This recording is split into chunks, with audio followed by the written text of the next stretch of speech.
हरे कृष्णा। आज हम 7वें अध्याय का 30वां श्लोक पढ़ेंगे 7.30।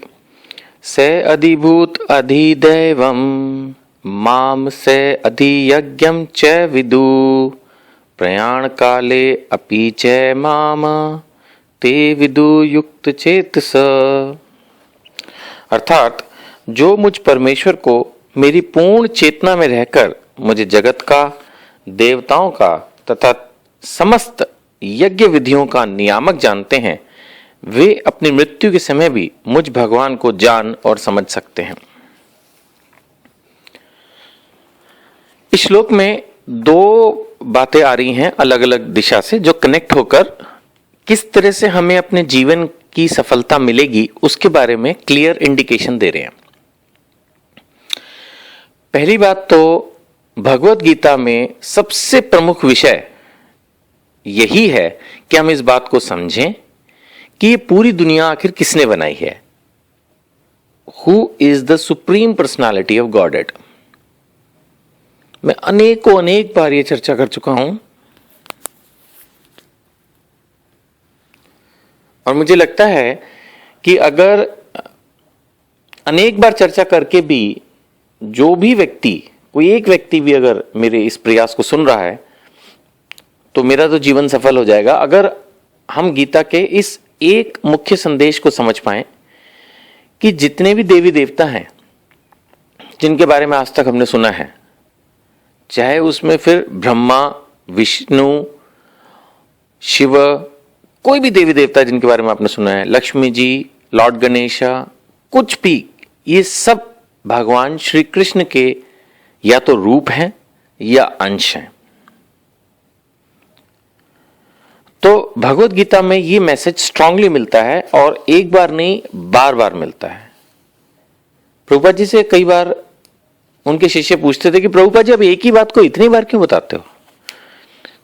तो उन्होंने कहा कि मेरे गुरु भी एक ही बात को कई बार बताते थे, क्योंकि एक बात को एक बार में हम समझ लें, इतने इंटेलिजेंट यूजुअली हम होते नहीं।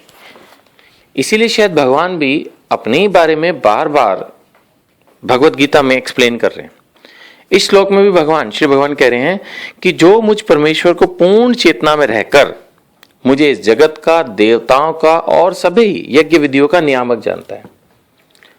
यानी कि हमें इस बात को समझना जरूरी है कि जो कुछ भी इस दुनिया में है, everything is being created, maintained and destroyed by Lord Krishna. सब कुछ, वो बात अलग है कि जगत को खत्म करने के लिए, डिस्ट्रॉय करने के लिए लॉर्ड शिवा की ड्यूटी है, क्रिएट करने के लिए ब्रह्मा जी की ड्यूटी है, मेंटेन करने के लिए विष्णु जी की ड्यूटी है। तो भगवान ने ये तीनों रूप धरे हैं इन तीन कामों को करने के लिए। But the supreme personality of God is himself, Lord Krishna. वो कह रहे हैं सब कुछ मैं ही हूं, और जो इस बात को जानता है उसको मृत्यु के समय भी इस बात का ध्यान रहता है। एक्चुअली भगवत गीता के अभी अगले ही अध्याय में श्लोक आने वाले हैं जो बताएंगे कि मृत्यु के समय इंसान जो कुछ सोचता है उसका अगले जन्म में वैसा ही जन्म होता है। मतलब जो उसकी डिजायर्स होती हैं, जो उसकी थॉट प्रोसेस चल रही होती है at the time of death, उसके हिसाब से उसको अगली बॉडी मिलती है। अब कोई कहे कि भाई सारी जन्म किसी ने भक्ति की हो और अंत समय में कुछ गलत सोच रहा हो तो क्या ऐसा हो जाएगा? नहीं, ऐसा नहीं होता। भगवान ये व्यवस्था करते हैं। आप देख सकते हैं कि जो बच्चे ने सारे साल पढ़ाई की होती है वो फिर लास्ट में एग्जाम ठीक ही देता है, ऐसा कुछ नहीं होता है अपने आप से रूटीन में। तो यहां पर उसी श्लोक की उसी बात की चर्चा जो है वो आ रही है कि जो भगवान को सर्वे सर्वा समझता है, the one who understands who lord Krishna is, और the one who understands who is the actual God, तो भगवान उसके बारे में कह रहे हैं कि वो फिर भक्ति कर पाएगा और अगले जन्म में, मतलब अगले जन्म क्या, फिर तो उसको जन्म ऐसा यहां भौतिक दुनिया में लेना ही नहीं पड़ेगा। वो फिर श्रील प्रभुपाद अपने परपट में बता रहे हैं कि जो इस तरह की मानसिक स्थिति में शरीर को छोड़ेगा उसको फिर गोलोक वृंदावन की प्राप्ति हो सकती है, और यही हमारे मनुष्य जीवन की वास्तविक सफलता है। हरे कृष्णा।